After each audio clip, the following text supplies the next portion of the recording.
పతించెను. ఇదిగో మరి రెండవ శ్రమ ఇటు తర్వాత వచ్చెను.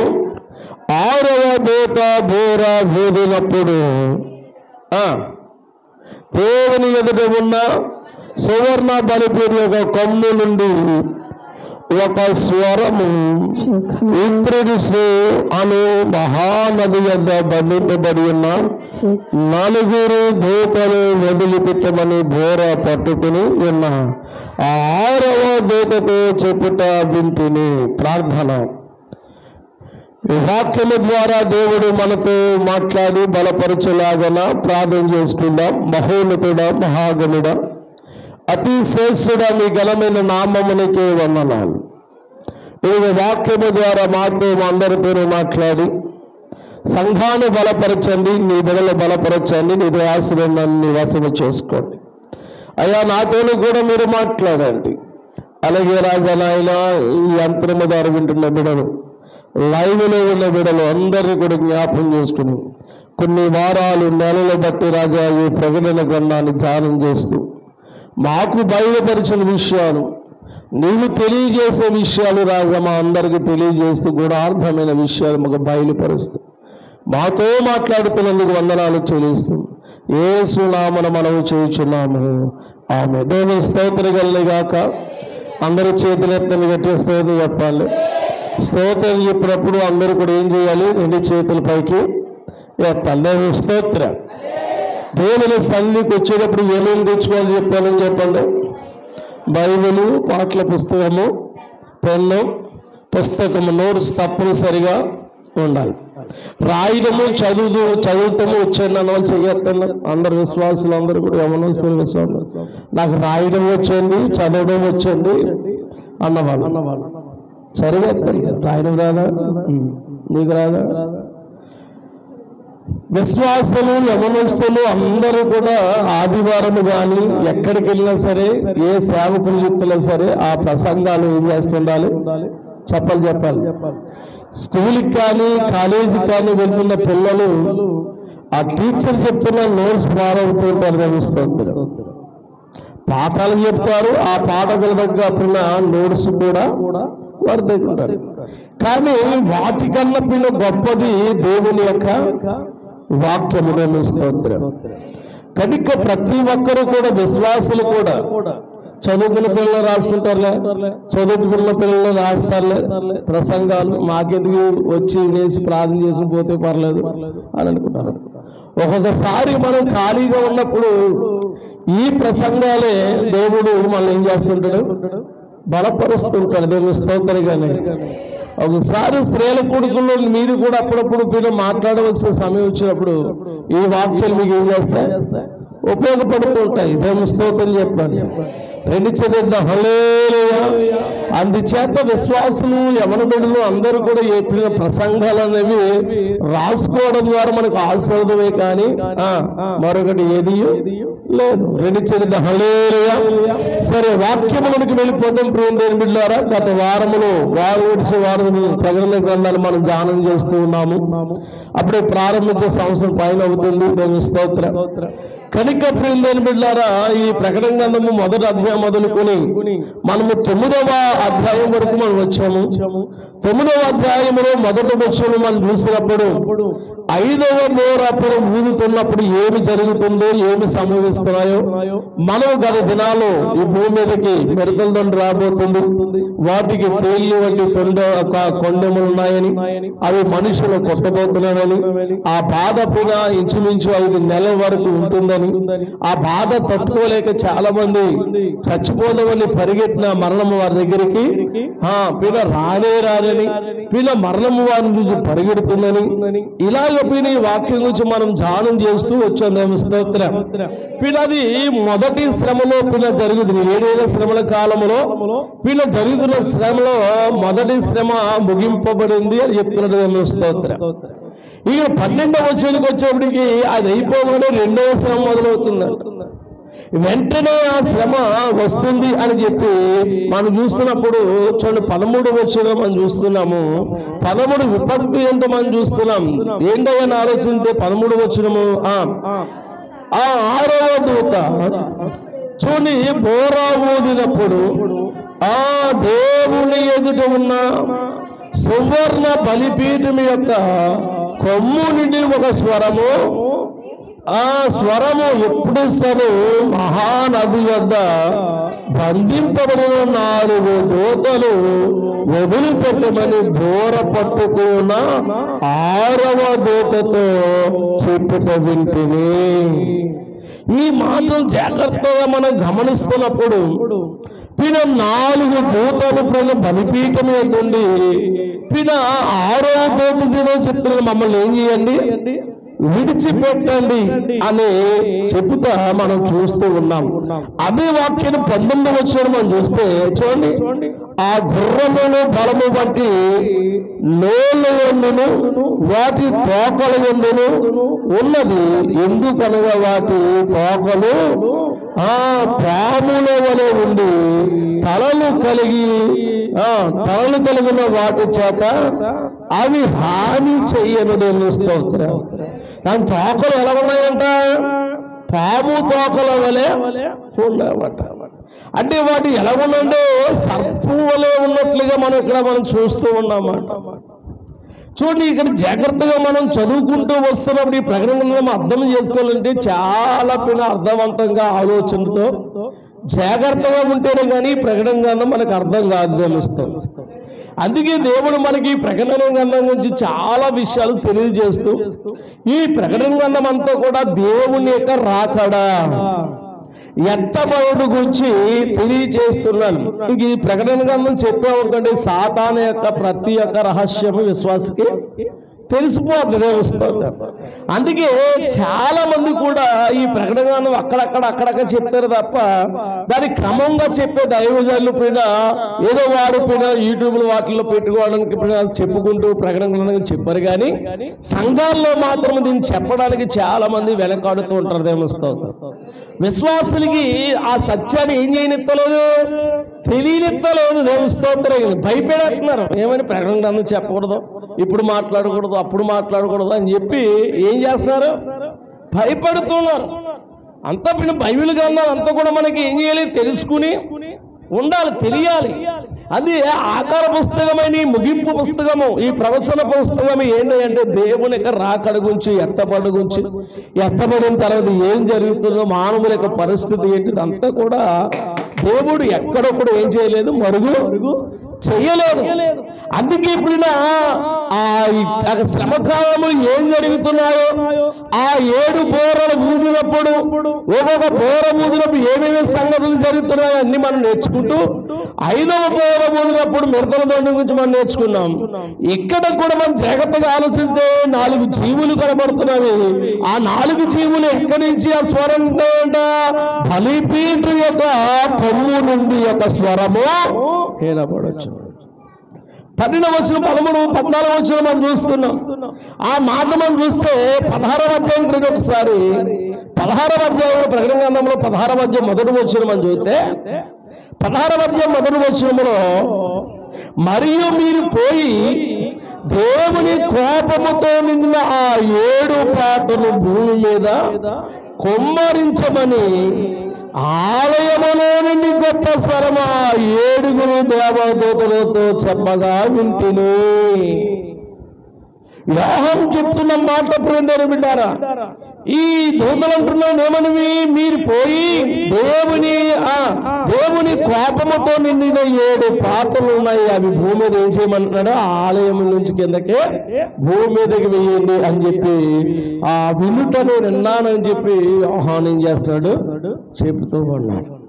ఇలాగ మనం జాగ్రత్తగా ఆలోచన చేసుకుంటే ఈ 13వ వచనంలో మనం జాగ్రత్తగా 30వ నిర్గమాకాండం 30వ అధ్యాయానికి వెళ్తే దేవుడు పైన తనకు ఆరాధింపబడడానికి, స్తుతింపబడడానికి అక్కడ ఒక మందసము ప్రత్యేక గుడారం గురించి మనం ఆలోచన చేస్తూ ఒక చక్కటి విషయాన్ని నిర్గమాకాండంలో తెలియజేస్తాడు. 30వ అధ్యాయము 1 నుంచి 3 వచనాలు మనం చదువుకుంటున్నాము. నిర్గమాకాండము 30వ అధ్యాయము 1 నుంచి 3 వచనాలు చదవండి. అందరూ కూడా తీసి బైబిల్ అండర్లైన్ చేసుకొని రాసుకోండి. మరియు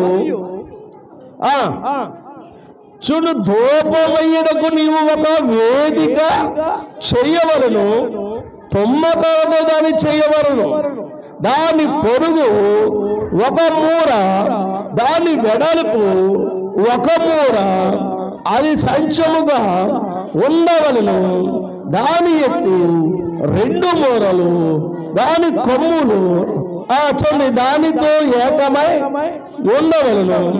దాని పై భాగమును, దాని 4 పక్కలను, దాని కొమ్ములను మేలిన బంగారము రేకులతో పొదిగించి దానికి చుట్టూ బంగారు జవ్వలను చేయవలను.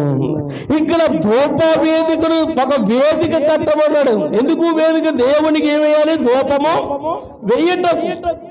తుమ్మకర్రతో చేయమన్నాడు. ఏ కర్రది? ఇంక విలువైన కర్రలు ఏమి లేవండి.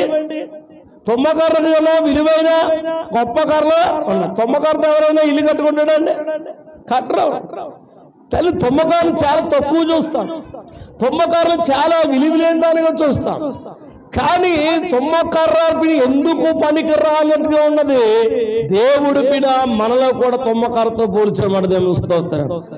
ఎందుకు విలువ లేని మనలను తుమ్మకర్ర వంటి జీవితము కలిగిన వారిని మనల్ని దేవుడికి ఉపయోగకరమైన కర్రగా, వేదికగా దేవుడు చేస్తాడు. దేవుని స్తోత్రంగా. ఇక్కడ వేదిక అనేది దేనికి సూచనగా ఉందంటే దేవునికి ధూపమయ్యడకు. ఆ పాత నిబంధన కాలంలో దేవునికి ఏమేసేవారు? ధూపం వేసేవారు. ధూపం అండి దేవుడి సన్నిధి చూడ. అప్పుడప్పుడు పిల్లలకి ఏమేస్తుంటారు? పొగ, ధూపం దేవస్థానం. ఇది ఇక్కడ ఆత్మ సంబంధంగా ఆలోచన చేయవలసిన ధూపం ఏంటి? కొత్త నిబంధనకు వచ్చేటడికి మన ప్రార్థన దేవునిగా బలిపీఠం ఎదురుక ధూపం వల్ల దేవుని సన్నిధికి చేరాలని వేస్తాం. ప్రార్థనని ధూపము వేయాలి. అందుకే ఏ విశ్వాసాలైతే ప్రార్థన జీవితం కలిగి ఒక ప్రార్థన కూడా వేదిక కట్టుకోవాలి. దేవస్థాపన గాక. ఈ వేదిక గురించి మాట్లాడుతూ ప్రకటన గ్రంథంలో ప్రియమైన చెప్పబడిన మాటలు, దీని వ్యక్తులు, దీని వెడల్పుడు కొలతలు చెప్తున్నాడు పాత నిబంధన కాలంలో. ఇదే ఇక్కడ మనం చూస్తే 4 దూతలు 4 ప్రక్కలకు వెళ్ళబోతున్నాయని మనం గతంలో విన్నాం. దేవస్థాపన 4 దిక్కులు నిలబడి 4 తలు ఏం చేయబోతున్నారంట? గాలిని బంధించబోతున్నారని మనం ముందు నేర్చుకున్నాం. దేవస్థాపన ఇలాగ మనం జాగ్రత్తగా ఆలోచన చేస్తే ఆ వేదిక గురించి మాట్లాడుతూ ప్రకటన గ్రంథంలోనే చూడండి 8వ అధ్యాయానికి వచ్చేయండి. 8వ అధ్యాయము 3-4 వచ్చాలు మనం చూస్తున్నాము. 8వ అధ్యాయం 3-4 వచ్చాలు చూస్తాం చూసాం కదా. మరియు సువర్ణోత్పత్తి చేత చూడండి పట్టుకుని ఉన్న వేరొక దూత వచ్చి బలిపీఠం మీద నిలవగా సింహాసనం ఎదుట ఉన్న సువర్ణ బలిపీఠము పైన పరిశుద్ధులందరూ ప్రార్థనతో కలుపుటపై అతనికి బహుధూపములు వేయబడును. అప్పుడు ధూపద్రవ్యములు పొగ పరిశుద్ధుల ప్రార్థనతో కలిసి దూత చేత నుండి పైకి లేచి దేవుని సన్నిధికి చేర్చెను. స్తోత్రం. కడిగినకు ధూప వేదిక అనగా ఆ పాత్రలో ఏమన్నట? పరిశుద్ధుల యొక్క ప్రార్థన. ఈ ప్రార్థనలన్నీ ఎక్కడికి వెళ్తున్నాయంట? మధ్యలో ఆగిపోవడం లేదు. దేవుని యొక్క సన్నిధికి దేవునికి దూతలు పట్టుకెళ్తున్నవి. దేవస్తోత్రం. అందుకే మళ్ళీ ఎవరు గమనిస్తూ ఉన్నారు? ప్రతి ఒక్కరితో ప్రతి ఒక్కరి వర్తమానం పట్టుకెళ్తుంది, వర్తమానం తీసుకెళ్తున్న దేవుని యొక్క దూతలు. అందుకే నీకు తోడుగా నా దూతలను పంపిస్తానండి. దేవుని స్తోత్రం. మనం ఒంటరి వాళ్ళు కాదు. ఎప్పుడు కూడా మనకి దేవుడు తోడై ఉన్నవాడు, నడిపించగలవాడు. పరద కదా, నడిపిస్తాడు నా దేవుడు సభలు వాడు, నడిపిస్తాడు నా దేవుడు సభలు వాడు.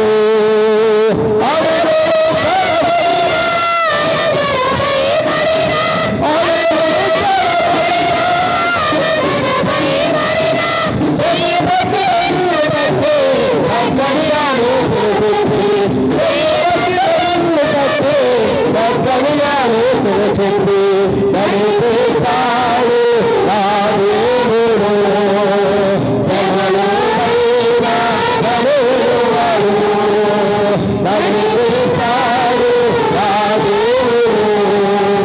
శ్రమలైనా నడిపిస్తాడు. హల్లెలూయా. కొడుకపిన ఎలాంటి పరిస్థితులు ఉన్నా, ఎలాంటి స్థితిలో ఉన్నా దేవుడు తన దూతలకు ఆజ్ఞాపించి ఇదిగో నీ పాదములకు ఆ రాయ తగలకుండా ఆ దూతలను వచ్చి ఏం చేస్తాయన్నాడు? పట్టుకుని అందరూ స్తోత్రగలగాక. 91వ కీర్తన మాటలు మనం చూస్తాం. ప్రేమ బిడ్డలారా, కనుకప్పుడు ఎందుకు విషయాలు మీకు చెప్తున్నాను అంటే 6వ బూర ఊదినప్పుడు ఓ స్వరాన్ని వింటూ అక్కడ చూస్తున్న 14వ విషయం ఏమని, నది నది యొక్క బంధింపబడిన 4 దూతలు వదిలిపెట్టమని బోర పట్టుకుని 6వ బోర్తో చెప్పుట నేను విన్నాను అని యోహాను చెప్తూ ఉన్నాడు. దేవుని స్తోత్రం. ఇంకా 15వ వచనం మనం జాగ్రత్త గమనించినప్పుడు ఆ 15వ వచనంలో చాలా చక్కటి విషయాలు మనం చూస్తూ ఉన్నాము. 15వ వచనం మనం చదవండి. చూడు, మనుషుల్లో 3వ భాగము ఆ సంహరింపవలనని అదే సంవత్సరమున, అదే నెలలోన, అదే దినమున, అదే గంటకు సిద్ధపడి ఉన్న ఆ 4 దూతలు వదిలిపెట్టబడి దేవిస్తాంతరగలగాక. ఎప్పుడైతే యోహాను స్వరం విన్నాడో ఆ స్వరం ఏమని విన్నాడో, ఆ 6వ దూత చెప్పిన మమ్మల్ని విడిచిపెట్టండి, మమ్మల్ని వదిలిపెట్టండి అని ఆ 4 దూతలు అడిగినప్పుడు వీడు ఎందుకు భూమి మీదకి అవి రాబోతున్నవి, ఎందుకు విడిచిపెట్టబడినవి అని ఆలోచన చేస్తే గంటకు అనే మాట దేవుని వశములో ఉన్న ప్రతిదానికి ఆయన ఒక సమయాన్ని నియమించాడు. దేవుని స్తోత్రం.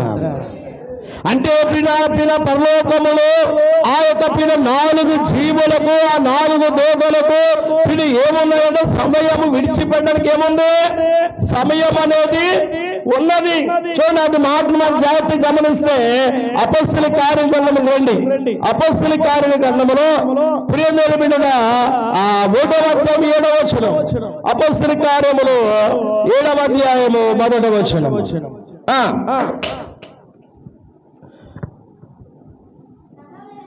చూడు, ప్రధాన యాజకుడు ఈ మాట నిజమైన అని అడుగును.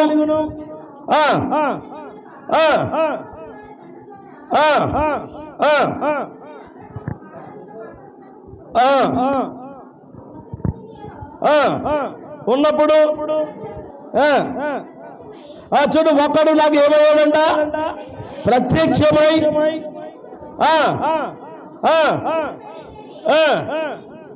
నేను నీకు చూపించబోవు. చాలా స్తోత్ర. ఇక్కడ మనకు అర్థమవుతుంది మాట ఏంటంటే అక్కడ అబ్రహాముతో దేవుడు ఒక దూత వలె పరిచయమై మాట్లాడుతున్నట్లుగా మనం చూసి ఒక మనుష్యుడు అనే మాట మనకు కనబడుతుంది. ఇక్కడ మనం జాగ్రత్తగా ఆలోచన 3వ భాగం చాలా అధికమైన సంఖ్య. ప్రస్తుత ఆ లోకము సుమారు 6 లక్షల మంది ప్రజలు ఉంటారు అనే సంగతిని అక్కడ తెలియజేస్తూ ఉన్నాడు. 3వ భాగం 2 లక్షల మంది. ఎంత మంది మరణించాలంటే నాశనము చేత అతి భయంకరమైన సాధనము ఒక స్వరము అవసరమై ఉన్నదని. అంటే ఇవి 4 దూతలు వీడు ఏం చేయబోతున్నారంటే నాశనము చేయబోతున్న సంగతి మనకు అర్థమవుతూ ఉంది. ఇక్కడ జాగ్రత్తగా మనం ఆలోచన చేస్తూ ఇంకా ముందుకు వస్తే చాలా 16వ వచనం మనం చూస్తున్నాము. 16వ వచనం మనం చూస్తున్నాము. గుర్రములుగా సైన్యము లెక్క ఉండు ఎన్నట 25 కోట్లు వారి లెక్క ఎంత అని నేను వింటిని. చూడండి, అక్కడ లెక్క చెప్తున్నాడంటే ఏమని? గుర్రములుగా సైన్యం ఎన్ని కోట్లు ఉన్నాయంట? 20,000 కోట్లు. ఇంకా కిందకు మనం చదువుతున్నప్పుడు ఇంకా ముందుకు వెళ్తాం చూడండి. వారి లెక్క ఎంత అని నేను వింటిని, మరియు నాకు కలిగిన దర్శనమందు ఇలాగా చూచుతుని. దేవుని స్తోత్రగాక. ఇదే మాట 16వ వచనం మనం ముందుకు వెళ్తే యోబేలు గ్రంథానికి వెళ్ళండి. యోబేలు గ్రంథంలో చాలా చక్కటి విషయాన్ని యోబేలు ప్రవక్త ద్వారా మాట్లాడుతున్నాడు. చూడండి 2వ అధ్యాయము 2 నుంచి 11 వచనాలు మనం చదువుకుందాం. యోబేలు ప్రవక్త చెప్తున్న ఆ మాటలు మనం విందాం. యోబేలు 2వ అధ్యాయము 2వ వచనం.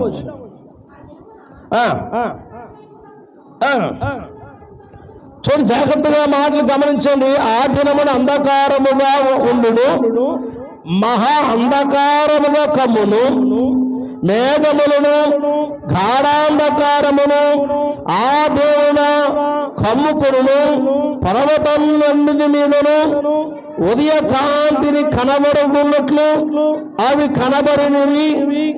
అవి బలమైన యొక్క గొప్ప సమూహముగా ఇంతకు మునుపు అవి పుట్టలేదు, ఇంకా మీద తరతరములు అవి పుట్టవు. ఈ విషయాలని ఎందుకు చెప్తున్నాడు అంటే రాబోయే దినములో ఏమో జరుగుతుందో, ఆ 4 దూతలు వచ్చినప్పుడు ఆ 6వ బోరముదిన దూతతో మాట్లాడిన సంగతులు అక్కడ యోహాను చూస్తూ, ఇదిగో ఆ దినమున అంధకారము కలుగుతుంది, మహా అంధకారం కలుగుతుంది, మేఘాల అంధకారము ఆ దినమున కమ్మును, పర్వతాల మీద కూడా ఏమున్నదనే కాంతి కూడా ఏం చేయదంట. కాంతి రాదులే, పగలు రాదు, వెలుగు రాదు. 3వ వచనం వాటి యందు అగ్ని మండుచున్నది, వాటి వెనుక మంటలు కాలుచున్నవి. అవి రాక మునుపు భూమి ఏదేదో వలె ఉండును, అవి చచ్చిపోయిన తర్వాత విడవబడక భూమి ఎడారి వలె పాడాయును. చూడు ఏమైపోతుందంట, ఆ అగ్ని భూమి మీద పడినప్పుడు భూమి అంతా కూడా ఎడారి వలె అయిపోద్దండి. ఎడారి ఎలా ఉంటుంది? ఇంటిగా మాట్లాడుకోండి, ఇంటిగా సరిపోతుంది. సరిగ్గా చదివేస్తుంది. ఏం చెప్పండి, ఈ అక్క ఏమవుతుందంట, ఎడారి వలె ఉంటుందంట. ఎడారులు ఏమన్నా దొరుకుతుందండి? ఏడారులు గడ్డి ఉంటుందండి, ఎడారులు ఏముండదు. భూమి కూడా అలాగే పిన రాకడ సమయంలో, 2వ రాకడ సమయంలో పిన వచ్చినప్పుడు, ప్రభు వచ్చినప్పుడు జరుగుతున్న సంఘటన ఏంటంటే ఇదిగో భూమి మీద ఏది ఉండకుండా ఎడారవలైపోతుంటున్నాడు. 4వ వచనం చదువుతుంది. అటు రూపము గుర్రములు రూపం వంటివి రౌతుల వలె అవి పరిగెత్తి వచ్చును, రథములు ధ్వని చేయనట్లు, కొయ్య కారు అగ్నిలో కాల్చిన ధ్వని చేయనట్లు, యుద్ధమును సిద్ధమైన సూర్యులు ధ్వని చేయనట్లు, అవి సర్వ శిఖరముల మీద గంతులు వేయించున్నవి. వాటిని చూచి జనులు వేదనందుకు అందరి ముఖములు తెల్లబారును, బలాఢ్యులు పరిగెట్టును, అవి పరుగులెత్తుచున్నవి. సూర్యులు ప్రకారములు ఎక్కునట్లుగా అవి గోడను దాటుచున్నవి. ఇటు అటు తిరుగుకుండా అవన్నీ చక్కగా పోవుచున్నవి. దేవుని స్తోత్రగాక. ఇలాగ మనం 11వ వచనం వరకు అవి పిన ఎలా రాబోతున్నవి అని ఆలోచన చేస్తే, ఒక గుర్రములు పిన రథములు పిన శబ్దము చేసి పరిగెడుతూ పిన ఏ విధంగా పరిగెడతాయో పిన ఆ విధంగా పిన ఆ దూతలకు శబ్దం ఉన్నట్లుగా మనం చూడగలుగుతాం. ఇంకా 8వ వచనంలో మనం చూస్తే అవి ఒక దాని మీద ఒకటి తొక్కులాడక చెప్పండి, తొక్కులాడక అవన్నీ చక్కగా పోవుచున్నవి. ఆయుధముల మీద పడి ఉన్న త్రావ విడవము ఆ పట్నములు ఏంటంటే నక్క ముక్కల పరిగెడుచున్నవి. గోడల మీద ఎక్కి ఇండ్లలోనికి జొరబడుచున్నవి. దొంగలు వచ్చినట్టుగా కిటికీ గుండా జొరబడుచున్నవి. వాటి భయమ చేత భూమి మీద కంపించి ఉన్నది. ఆకాశం అంతా సూర్య చంద్రుల జ్యోతిహీనులై కలుగుచున్నది. నక్షత్రములు కాంతిని తప్పుచున్నది. యెహోవా తన సైన్యమును పంపించుచు ఉరువలి గద్దించుచు ఆయన దండు బహు గొప్పదైన ఆయన జనులు నెరవేర్చినది బలము గలది యెహోవా దినము బహు భయంకరమైనది అని తాళపు గలవాడెవడు దేవుని స్తోత్రం. ఈ భూమి మీదకి ఎవరు ఉగ్రత రాబోతుంది? దేవుని యొక్క ఉగ్రత రాబోతుంది. ఆ దినమున పిన ఎవ్వరు కూడా తప్పించుకోజాలలేదంట. ఎవడో తప్పించుకోబడలేడు. కనుక పిన ఉగ్రత తప్పించబడాలంటే ఎక్కడుండగానే ప్రభువుని ఏం చేయాలి? మనందరూ కూడా తెలుసుకుని యథార్థమైన భక్తిని మనము చేయాలి. ఆ 4 దూతలు ఈ భూమి మీద పంపిన ఆ విడిచిపెట్టినప్పుడు జరిగే సంఘటన ఏంటో ఇక్కడ తెలియచేస్తూ ఉన్నాడు. కనుక ఆ దూతల గురించి మనం మాట్లాడుతూ అక్కడ చెప్తున్న మాట 20 కోట్ల మహా గొప్ప సైన్యము ప్రస్తుత లోకములోనికి అని దేశం యొక్క సైన్యమును కల్పించినట్లుగా ఉన్నవని ఇక్కడ మనం చూడగలుగుతుంది. స్తోత్రం. అలాగే పిల్లలకి లెక్కకు మించినవి అక్కడ కనబడుతున్నవి. ఇంకా 17వ వచనం కూడా మనం చదివితే చాలా చక్కటి విషయం కనబడుతుంది. 17వ వచనం కూడా చదవండి. 17వ వచనం కూడా చాలా చక్కగా మనం చదువుకుందాం. చదువు. మరియు నాకు కలిగిన దర్శనమందు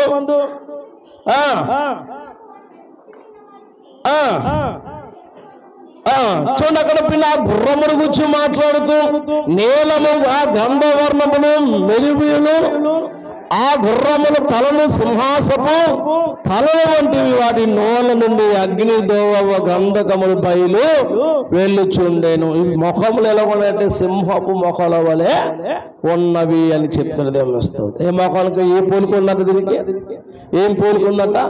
సింహపు యొక్క పోలిక. ఇదే మాట మనం జాగ్రత్తగా ఆలోచన చేస్తే నిర్గమకాండము 9వ అధ్యాయానికి వచ్చేది. 9వ అధ్యాయంలో 16వ వచనం మనం జాగ్రత్తగా చూస్తే 9వ అధ్యాయము నా బలమును నేను చూచినట్లును నా నామము ప్రచురము చేయనట్లును అందుకే నేనేం చేశాను నియమించింది అంటున్నాను. ఇక్కడ ఇంకా మనం ముందుకు వచ్చేస్తే 18వ వచనం మనం చదువుకున్నాం ప్రకటన గ్రంథంలో. ఈ 3 దెబ్బల చేత అనగా వీటి నోళ్ళ నుండి బయలు వెలి వచ్చిన అగ్ని దోమ గంధకముల చేత శాసన మనుషులు 3వ భాగము చంపబడును. స్తోత్రం. అంటే ఇప్పుడు భూమి మీద ఉన్న మనుషులు 3వ భాగం ఏమైపోతారంట? వీటి చేత చంపబడతారు. ఇవి దేవుడు సంఘములు ఎత్తబడిన తర్వాత దేవునికి ఉగ్రత దినములు ఇదిగో 4 దూతలు 6వ బోర ఊదినప్పుడు జరిగిన సంఘటన మనం చూస్తున్నాం. ఆ సంఘటన ఏడిని ఆలోచన చేస్తే ఈ భూమి మీదకి ప్రియుల సింహము లాంటి పోలిక కలిగిన వారు ఈ భూమి మీదకి వస్తారని, వారు నాశనము చేయబడతారని, అందులో 3వ భాగము ఏం చేయబడతారు? ఉన్న మనుషులందరూ కూడా చంపబడతారని మనం చూస్తున్నాం. 19వ వచనం కూడా చూస్తాం. చూడండి 19వ వచనం. ఆ 18వ వచనం కూడా చూద్దాం. 19వ వచనం. ఆ గుర్రములో బలము వాటి నోట్ల యందు వాటి తోకల యందును ఉన్నది. ఎందుకనగా వాటి తోకలు పాముల వలె ఉండి తలలు కలిగి మొదలుకొని మొదటి చేత అవి హాని చేయును. అంటే వీటికి పాము లాంటి తోకలు ఏం చేయబడ్డాయంట? ఇవ్వబడి ఉన్నాయంట. 19వ వచనం చదువుతాం. మనలా చదువుకున్నాం. 19వ వచనం మనం చదువుతాం. 20వ వచనం చదవండి. ఇప్పుడు ఈ దెబ్బల చేత చావక మిగిలిన జనులు దయ్యములను చూడను వినను నడువను శక్తి లేనివై బంగారు వెండి కొంచెం రాయి కర్రతో చేయబడిన తమ హస్తకృతములతో విగ్రహములు పూజింపబడకుండా విడిచిపెట్టినట్లు మారు మనసు పొందలేదు. ఇక్కడ మనం జాగ్రత్తగా ఆలోచన చేస్తే దేవుని యొక్క ప్రియరా ఉగ్రతకు పాలవుతున్న వారు ఎవరెవరు అనేది మనం చూస్తున్నాం. ఏడయ్యా 20 వచనం మనం చూస్తున్నాము. అంటే ఈ దెబ్బల చేత చావక మిగిలిన వారు జనులు ఎలాంటి వారంట? దయ్యములను చూచిన వారు. అక్కడ సోలొమోను యొక్క శక్తిని అనుసరించేవారు. బంగారము, వెండి, కంచు, రాయి, కర్రతో చేయబడిన తమ హస్తకృతాల చేత విగ్రహములను పూజింపుకు విడిచిపెట్టకుండా మారు మనసు పొందలేని వారు. ఆనాడు పిన దేవుణ్ణి విడిచి, ఆనాడు పిన దేవుణ్ణి లెక్క చేయకుండా ఆనాడు జనులు ఎలాగైతే ఉన్నారో ఆ దినమున పిలుచోండి. ఐగుప్తు గురించి, ఇశ్రాయేలు ప్రజల గురించి మనం ధ్యానం చేస్తున్నాం. రాత్రి నిర్గమకాండము ఎన్ని అధ్యాయం ధ్యానం చేసాం? రాత్రి మనం ధ్యానం చేసే వాక్యం నిర్గమకాండము 9వ అధ్యాయం. దేవుని స్తోత్రగండి గాక. అక్కడ మనం చూస్తే దేవుడేమో నా ప్రజలు పంపించే అంటే పూర్వపిన తెగులు పంపించా ఐగుప్తు మీదకి, రాజు మీదకి. ఆ కార్యం పోయేంత వరకు, అయిపోయేంత వరకు పశ్చాత్తాపడేవాడు. ఆ కార్యం అయిపోగానే హృదయం ఏమైపోయేది? కఠినమైపోయేది. అక్కడ రాత్రి కప్పలు ఆంధ్రదేశంలో కూడా దేని ఆరాధించేవారంటే కప్పలు ఒక స్థానాన్ని. కప్పని ఏం చేయమని దేవుడిగా ఎవరు ఆరాధించేవారు? ఐగుప్తులో ఉన్న రాజు ఐగుప్తులు ఉన్న వారు కూడా కప్పలను కూడా ఏం చేసేవారు? పూజించేవారు. దేవుని స్తోత్రగండి గాక. హల్లెలూయా. కొనికైనా వారి గురించి చెప్తూ పడుతూ ఇగో అక్కడ మంత్రగాళ్ళు ఏమన్నారు? మా శక్తి కన్నా వారి శక్తి గొప్పదన్నాడు. వారి దేవుడు గొప్పడు అన్నాడు. దేవుని స్తోత్రం చెప్పాలి. పొరవ దగ్గర ఉన్న మంత్రగాళ్ళే దేవుని శక్తి ముందు ఏం చేయలేకపోయారు? నిలబడలేకపోయారు. దేవుని స్తోత్రం. కనికప్పిన దేవుడు ముందు ఏ శక్తి కూడా పని చేయదు. అందుకే ఆ శక్తి గల దేవుణ్ణి మనం ఏం చేయాలంటే మనము ఆరాధిస్తూ ఆయన కార్యాలు మనం అనుభవించాలి. దేవుని స్తోత్రం చెప్పండి. రెండు చేతులు ఎత్తండి, బిగ్గరగా చెప్పండి, సంతోషంగా చెప్పండి, ఆడుకున్న వాళ్ళు చెప్పండి.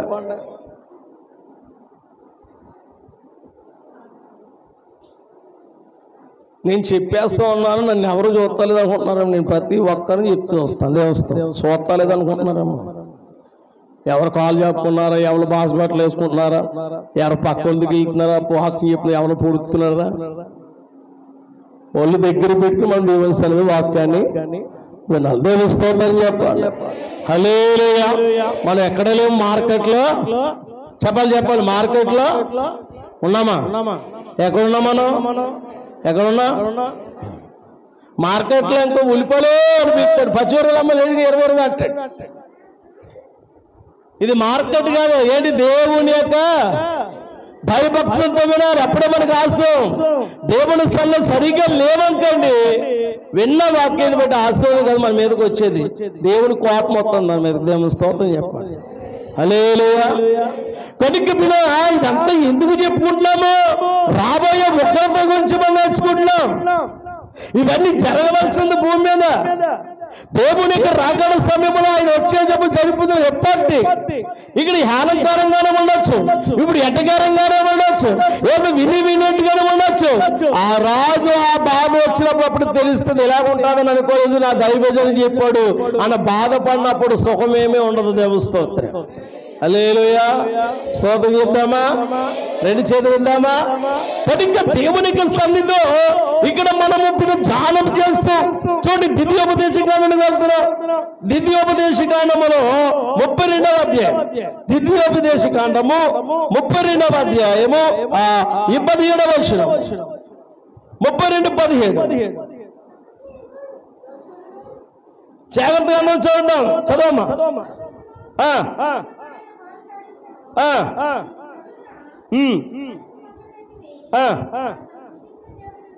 చూడు ఏమండి, ఎవరిని ఇచ్చాడంట?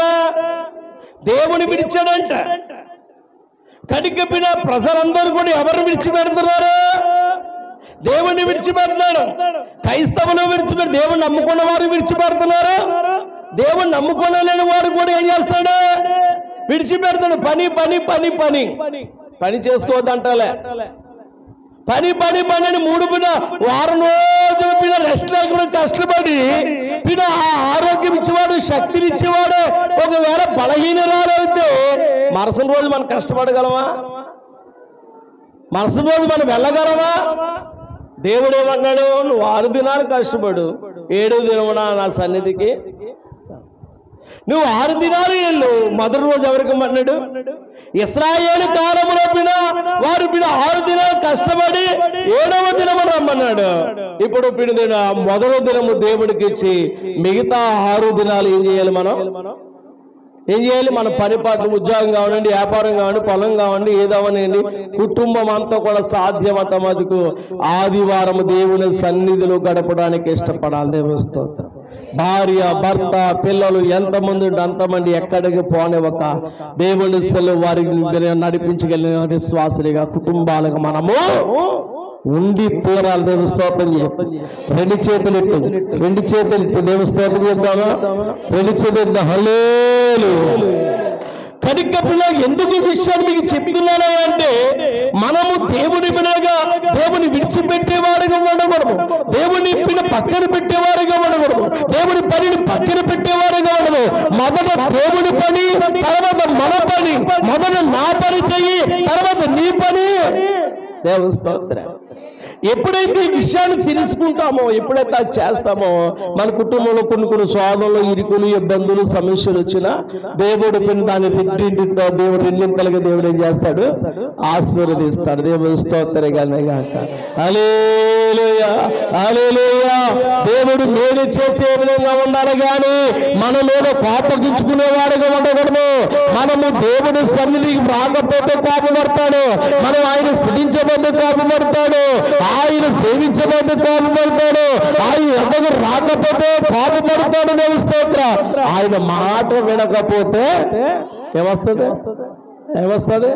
ఇదంతా రోజు దేవుడు చెప్పిన మాట వినకే ఎంత బాధ అంతా. ప్రారంభంలోనే వాళ్ళు ఆ మాట వినలేదు. ఆదాము దేవుని మాట వినలేదు. వెనకే ఈ లోకములు ఇప్పుడు వరకు ఈ పాపం ఏలుబడి చేస్తుంది. పాపం వల్ల వచ్చి జీతము అది. ఈ మరణములో నుంచి దేవుడు జీవములోనికి దాటించడానికే దేవుడే మానవుడిగా ఈ లోకానికి వచ్చాడు. ఎలా వచ్చాడు? మానవుడిగా వచ్చి దేవుడే మనుషుల కొరకు ఆయన మరణించాడు. దేవుస్తో పాపాత్ములైన మన కొరకు మరణించాడు. దేవుస్తో ఎప్పుడు? గుడ్ ఫ్రైడే రోజున. ఎప్పుడండి? అయిపోయింది. ఆయన పుట్టడము, ప్రజల కొరకు ప్రాణం పెట్టడము, ఆయన సిలువలో మరణించడము, ఆయన సమాధి చేయబడము, తిరిగి లేవడము, ఇదంతా అయిపోయింది. ఇప్పుడు ఎవరి కొరకు ఎదురు చూడాలి? మనం ఎవరి కొరకు ఎదురు చూడాలి? మరి ఈరోజు ఎక్కడ ఎదుగుతున్నాం? మన అందరూ మనం ఎదుగుతున్నారా? మనం ఎదుగుతాండి. మనం వెళ్ళాం. దేవుని స్తోత్రం చెప్పండి. హల్లెలూయా. వెళ్ళా వాక్యం తెలిసినాడు, వాక్యం లోబడినాడు, దేవుడు భయం కలిగి ఉన్నవాడు ఆచార్య సంబంధమైన వాటి జోడికి ఓడు. ఎంత బంధువులైనా, ఎంత దగ్గర అయినా, ఎవడైనా పిలిచినా మన వాళ్ళైనా వెళ్ళలేదు. ఇంక అక్కడికి వెళ్ళిన ప్రయోజనం ఏమి? నువ్వు గాలు, మూర్లు, దండలు ఎన్నిటికి వెళ్ళి నీకు వచ్చే తప్ప ఏమి? అబ్బే దేవుని స్తోత్రం. హల్లెలూయా. కడికాపిడి అలిగి పడదా? పండగలేందుకయ్యా నీకంత దండగనయ్యా, పండగ చేస్తే పరలోకానికి పోయేదే లేదయ్యా. పండగలేందుకయ్యా నీకంత దండగనయ్యా, పండగ చేస్తే పరలోకానికి పోయేదే లేదయ్యా. పండగ చేస్తే పరలోకానికి పోయేదే లేదయ్యా. కడికప్పిన పండగ చేయడం వల్ల దేవుడు చెయ్యమన్నాడు. పండగ అనేది ఎవరు పెట్టుకున్నారు? అది దేవుడు పెట్టింది లేదు. ఆచారంగా ప్రతి సంవత్సరం, ఈ సంవత్సరం అయిపోయింది, సంవత్సరం భక్తి మంది నిత్యము ప్రభు వచ్చేంత వరకు చెప్పండి. ప్రభు వచ్చేంత వరకు నిరీక్షణ కలిగిన క్రైస్తవులుగా ఆయన కొరకు నిత్యమైన భక్తి చేయాలి. దేవుని స్తోత్రం. హల్లెలూయా. ఇలాగ మనం ధ్యానం చేస్తే కీర్తన గ్రంథానికి వచ్చేయండి. కీర్తన గ్రంథంలో ప్రియులారా 11వ కీర్తన మనం చూస్తున్నాం. 11వ కీర్తనలో 57వ వచనం మనం చూస్తున్నాం. 11వ కీర్తనలో 7వ వచనం చూడండి ఒకసారి. 11:7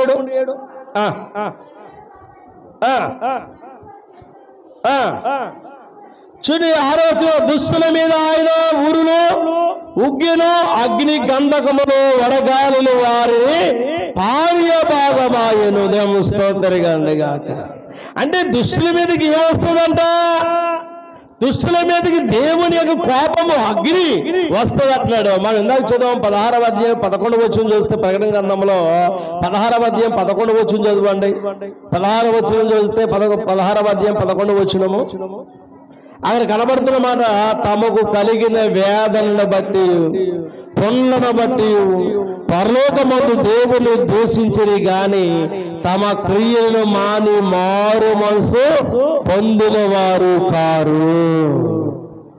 ఇక్కడ ప్రజలు ఎలా ఉన్నట్టుగా తమకు కలిగిన వేదనను బట్టి పొండ్లను బట్టి పరలోకమందు దేవుని దూషించని గాని తమ ఏం చేస్తారని మారు మనసు పొందిన వారు కారు. దూషించేవారు మారు మనసు పొందిన వారు కాదు. దేవుని అపకీర్తి చేసేవారు మారు మనసు పొందిన వారు కాదు.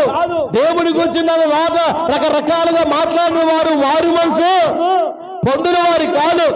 ఎవరు మాట్లాడతారు? మారు మనసు లేని వాళ్ళే దేవుడి గురించి ఎటకారంగా మాట్లాడతారు, హేళనగా మాట్లాడతారు. దేవుడిని నమ్మలేని వాడే ఎగతాళి చేస్తుంటారు, మనం ఎత్తి పొడుస్తూ ఉంటారు. మనలో మనం ఎలాగున్నామో కావాలని చెప్పి మాట్లాడేవారు కూడా ఉంటారు. దేవస్తోత్రం చెప్పండి. హల్లెలూయా హల్లెలూయా. చెది చేతులబ్బా దగ్గరగా చెప్తా. ఇంకా ముందుకు వెళ్తే చూడండి, ఆ ప్రకటన 135వ కీర్తన భాగంలో 135వ కీర్తన భాగంలో చెప్తున్న మాటను చూస్తే చూడండి, 15వ వచనము 135:15. చూడండి, అన్యజనుల విగ్రహములు వెండి బంగారం అవి మనుషుల యొక్క చేత హమే దేవస్తోత్రం. ఎవరి చేత చేయబడ్డాయంట? దేవుడు మనం చేసాడా, మనం దేవుడు చేస్తున్నామా? మాట్లాడలేదు. దేవుడిని మనం చేసుకోవాలా, దేవుడు మనం చేయాలా? దేవుడు మనం చేయాలా, మనము దేవుని చేసుకోవాలా? దేవుడు మనం చేశాడు కనుక మనం దేవుని ఏం చేయాలి? ఎలాగా? సిలువలో పెట్టుకుని ప్రార్థన చేయాలా? యేసు బొమ్మ దగ్గర నిలబడి ప్రార్థన చేయాలా? చాలా మంది గౌరీపట్నం వెళ్తూ ఉన్నారు. అమ్మా వాక్యం విని కూడా కొంతమంది ఏమో ఓళ్ళు మొక్కుకున్నారండి రమ్మన్నారని వెళ్తారు. ఆ సిలువ దగ్గర పిచ్చోళ్ళ కింద ఏం చేస్తారు? కింద నుంచి పైకి ఒక ఆంజనేయుడి మొఖాల మీద ఎక్కుతూ ఉంటారు. అతను ఎవడైతే తన శరీరాన్ని హింసించుకుంటారో దెయ్యంతో సమానం అన్నాడు దేవుడు. దేవస్తోత్రం. శరీరాన్ని ఎవరు చీల్చుకుంటారో, శరీరాన్ని ఎవరు బాధ పెట్టుకుంటారో మాట్లాడరేంటి? ఆ సమాధిలో ఉన్నవాడు ఎంతమంది బంధించిన ఆగాడా? దెబ్బలు రాళ్ళ చేత గాయాల చేత ఆ సమాధిలో తిరిగినవాడు దెయ్యం పట్టినవాడు, గాయపరుచుకున్నవాడు దెయ్యం పట్టుకున్నవాడు. ఈ రోజు మొక్కుబళ్ళు ఏంటి? ఇదిగో పుట్టినట్టునే తలనీలాలు తీస్తారని చెప్పి తలాలు ఎత్తారు. తలగా దేవచ్చింది, జీవితాన్ని ఇవ్వాలి దేవస్తోత్రం. జుట్టే కదా మళ్ళీ వచ్చింది, అది గోకెత్తుంది. చాలా మంది గెడ్డలు జుట్లు పెంచుకుంటారు. ఇవి దేవునికి ఇష్టం కాదు. ఇవి దేవస్తోత్రం. అంజలి వల్ల మనము చెయ్యకూడదు. అలాంటి మొక్కులు దేవుడికి నువ్వు అది నీ మొక్కేమో కాదు, దేవుడి మొక్కు కాదు అది. దేవస్తోత్రం. నీ గెడ్డాలు మేసాలు నీ జుట్లు ఈ మొక్కుబళ్ళు ఎందుకు? నువ్వు చేసే పని 10 మందికి ఏం చేయాలి? ఆ ఖర్చు పెట్టి డబ్బులే స్వార్థ కూడికని కూటాలన్నీ ప్రార్థనలన్నీ పెట్టి దేవుని యొక్క వాక్యాన్ని ఏం చేయాలి? వారికి తోటి వారికి చెప్పించాలి. దేవస్తోత్రం. హల్లెలూయా. లేదు, దేవుడి కొరకు ఉపయోగపడాలి. ఈరోజు చాలా మంది దేవుడు మనం చేస్తే మనము దేవుని చేసుకునే వారిగా ఉండకూడదు. దేవుని స్తోత్రం. చూడండి, ఇక్కడ ఇశ్రాయేలు ఐగుప్తులో ఉన్నవారు కూడా వారు అలాగే చేశాడు. 135వ కీర్తన మనం చూద్దాం. 17వ వచనం ఏంటంటే అక్కడ చెప్తున్న మాటలు 17వ వచనం వరకు మనం జాగ్రత్తగా గమనిస్తే 15 నుంచి చదువుతాం. చూడండి, అన్యజనుల విగ్రహములు వెండి బంగారం అవి మనుషుల చేత పనులు అవి నోరుండి పలకము కళ్ళండి చూడము చెవులండి ఎన్నవు దాచును వారి నోట్లో ఊపిరి వ్యసమైనవి లేదు. చాలు, ఇక జాగ్రత్తగా మనం ఆలోచన చేస్తే వారు చేసుకున్నవి ఏంటి అని చెప్తే చెప్పండి. ఈ రోజు కూడా చాలా మంది ఏం చేస్తారు? మనుషులు బొమ్మలో పెట్టి ఏం చేస్తారు? దేవులుగా. వాళ్ళు ఎంత మంచి వాళ్ళని కావచ్చు, వారు ఎంత గొప్ప వాళ్ళని కావచ్చు, వారు ఏమైనా చేయొచ్చు. మనుషులను ఆరాధించడము కూడా, మనుషులకు విగ్రహములు పెట్టడము కూడా అది విగ్రహారాధనే. దేవుని స్తోత్రం చెప్పండి, రెండు చేతులు ఎత్తండి, బిగ్గరగా చెప్పండి. జీవము గల వాడిని విడిచిపెట్టి మనుషులు విగ్రహాలుగా చేసుకుని విగ్రహాలు ఆరాధించే వారిగా ఆనాడు ప్రజలు ఉన్నారు. ఈనాడు మనుషులు ఆరాధించుకునే ప్రజలు కూడా లేకపోలేదు. దేవుని స్తోత్రం. మనకు తెలుసు, బొమ్మ కదలదు, మాట్లాడదు. ఇలాగే ఒక సాక్షిని నేను వింటున్నాను అన్నమాట. వాళ్ళు ఒకప్పుడు లోకములు ఉండి లోకములు ఉన్న వాటిని నమ్ముకుని లోకములను యేసుప్రభులోకి వచ్చారట.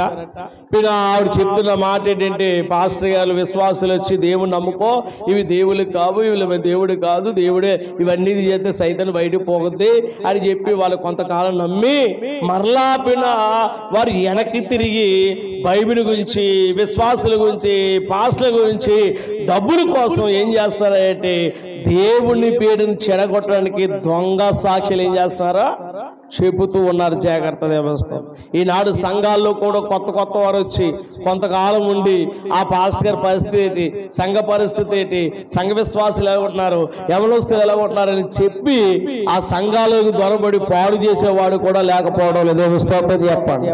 హల్లెలూయా.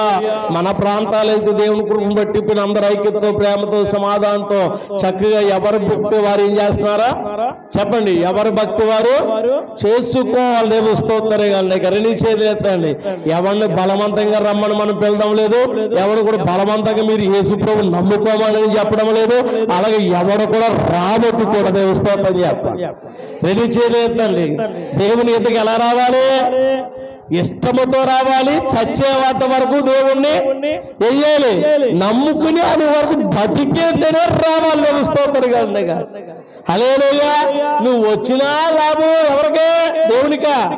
లాభం వరకునే వస్తేనే, వచ్చిన వాడికి లాభం, రాని వాడికి నష్టం, అంతే. అందుకని నమ్మి ఎవరైతే బాప్తిజం పొందుతాడో వాడు రక్షింపబడతాడు, నమ్మని వాడికి అంతే. దేవుని స్తోత్రం. మన పని మనం చేసుకుంటాం. ఎంతమంది మంది ఎక్కువైందనుకోండి, మందం గంటలకి ఏం చెప్పాలి? ప్రతి ఒక్కరి విషయంలో సేవకుడు ఏం చెప్పండి, సాక్ష్యాన్ని ఇవ్వాలి. మీ లెక్క చెప్పాలి. కానీ మీరు సరిగా లెక్క దేవుడికి మీరేం చేయాలి? దేవునికి సరిగా లెక్క అప్పగించి ముగించేసుకుందాం. దేవుని బిడ్డలారా, అదే వాక్య భాగంలో మనం ముందుకు వెళ్తున్నప్పుడు యెషయా ప్రవక్త వారు కూడా మాట్లాడుతున్నాడు.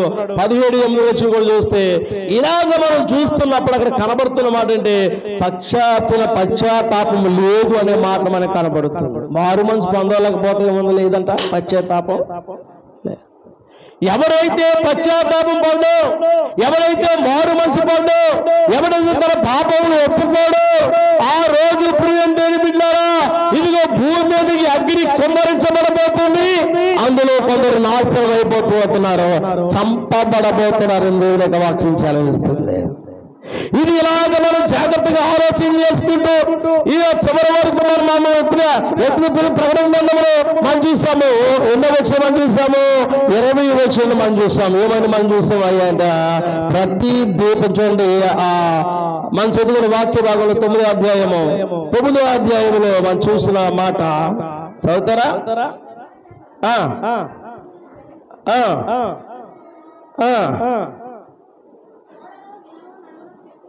శక్తి లేనివై చూడండి అక్కడ అంటున్నాడు, కృతజ్ఞత లేని విగ్రహములు పూజింపకుండా విడిచిపెట్టినట్లుగా మారు మనసు పొందలేదు. 21వ చూసి మరియు తాము చెయ్యుచున్న నరహత్య, మాయాతంత్రములు, జారత్వములు చెయ్యుకున్నట్లు వారు మారు మనసు పొందవారు కారు. స్తోత్రం.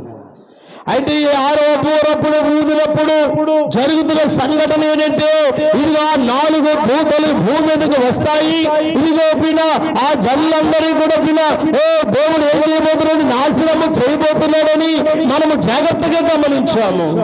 ఈ ప్రకటన గ్రంథములో 9వ అధ్యాయములో ఇదిగో ఇతర వాటిని పూజించి ఆదరించిన ఆ దినమున ఎవరైతే దేవుని విడిచిపెట్టి దేవుడికి విరోధముగా దేవుడు మా దేవుడు కాదు, దేవుడు మా రక్షకుడు కాదు, దేవుడు మావాడు కాదు, మాకు వద్దు అన్నవారికి అందరికీ నాశనము తప్పదు. ప్రార్థించేద్దాం, మోకరించండి. ప్రభువా, ఈ ప్రకటన గ్రంథం నుంచి మీరు మాట్లాడుతూ ఈ ప్రకటన గ్రంథంలోనే సత్యమును మర్మమును బయలుపరుస్తూ ఇదిగో మీరు మాట్లాడిన ప్రతి మాట ఇదిగో పరలోకములో 4 దూతలు ఇదిగో రాజాల బలిపీఠమును కొమ్మని స్వరము ఓ వింటుండి ఆ 6వ దూతతో మాట్లాడటం నేను విన్నాను.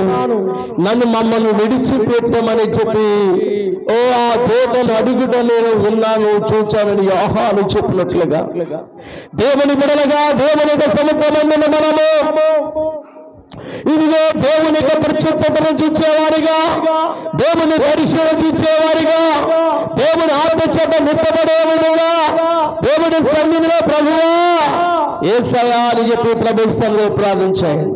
బాగుంచు యేసయ్యా అని కొందనాలు, ప్రభువా అని కొందనాలు చేయాలి, ప్రార్థన చేయాలి. యేసయ్యా అని కొందనాలు, వందనాలు వందనాలు వందనాలు వందనాలు. అంత్యకాలములో జరగబోయే విషయాలు, అంత్యకాలముల గురించి దేవుడు మాట్లాడుతున్నాడు. ఆయన రాకడ గురించి దేవుడు మనతో మాట్లాడుతున్నాడు. ఆయన మాటలు మనకు బయలుపరుస్తూ ఉన్నాడు. యేసయ్యా అని కొందనాలు నాయన, గొప్ప తండ్రిని కొందనాలు. హల్లెలూయా హల్లెలూయా హల్లెలూయా హల్లెలూయా హల్లెలూయా. రండి రండి రండి అని చెప్పి ప్రభు సన్నిధిలో ప్రార్థించండి, ఏకమనసుతో ప్రార్థించండి. ఉగ్రత ప్రజలపై దిగి వచ్చునే, అదిగదిగో ఉగ్రత ప్రజలపై దిగి వచ్చునే, ఎక్కడికెక్కడికి నీ పరుగు మానవా, నీ పరుగు అయ్యయ్యో నీ పరుగు, ఎక్కడికి మానవా, అయ్యయ్యో నీ పరుగు, ఎక్కడికి మానవా, అయ్యయ్యో నీ పరుగు, ఎక్కడికి మానవా, అయ్యయ్యో నీ పరుగు, ఎక్కడికి మానవా, అదిగదిగో ఉగ్రత ప్రజలపై దిగి వచ్చును, అదిగదిగో ఉగ్రత ప్రజలపై దిగి వచ్చును. మొదటి దూత బూరలూదినప్పుడు రక్తముతో వడగండ్లి అగ్ని పుట్టునే, మొదటి దూత బూరలూదినప్పుడు రక్తముతో వడగండ్లి అగ్ని పుట్టునే, 3వ భాగం భూమి కాలిపోతుంటే అయ్యయ్యో పచ్చాని చెట్లన్నీ కాలిపోయినే, 3వ భాగం భూమి కాలిపోతుంటే అయ్యయ్యో పచ్చాని చెట్లన్నీ కాలిపోయినే, అయ్యయ్యో అయ్యయ్యో అయ్యయ్యో అయ్యయ్యో అయ్యయ్యో నీ పరుగు, ఎక్కడికి మానవా, అయ్యయ్యో నీ పరుగు, ఎక్కడికి మానవా, అయ్యయ్యో నీ పరుగు, ఎక్కడికి మానవా, అయ్యయ్యో నీ పరుగు, ఎక్కడికి మానవా. 2వ దూత బూరలూదినప్పుడు అగ్ని చేత మండి చిన్న కొండకు తీరాలిని, 2వ దూత బూరలూదినప్పుడు అగ్ని చేత మండి చిన్న కొండకు తీరాలిని, సముద్రమంతా 3వ భాగం రక్తమవుతుంటే ప్రాణం గల జంతువులన్నీ చచ్చిపోయినే, సముద్రమంతా 3వ భాగం రక్తమవుతుంటే ప్రాణం గల జంతువులన్నీ చచ్చిపోయినే, అయ్యయ్యో అయ్యయ్యో అయ్యయ్యో అయ్యయ్యో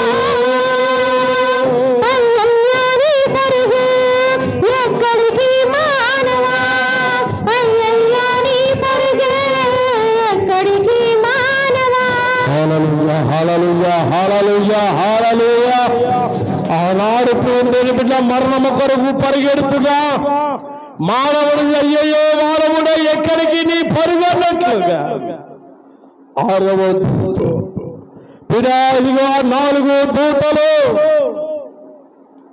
ఈ భూమి మీద ప్రేమని బిడ్డారా అయ్యో ప్రియ పాత్రలు ఉగ్రత పాత్రలు చేత పట్టుకుని భూమి మీద వేసినప్పుడు భూమి మీద 3వ భాగము కారిపోతుంది.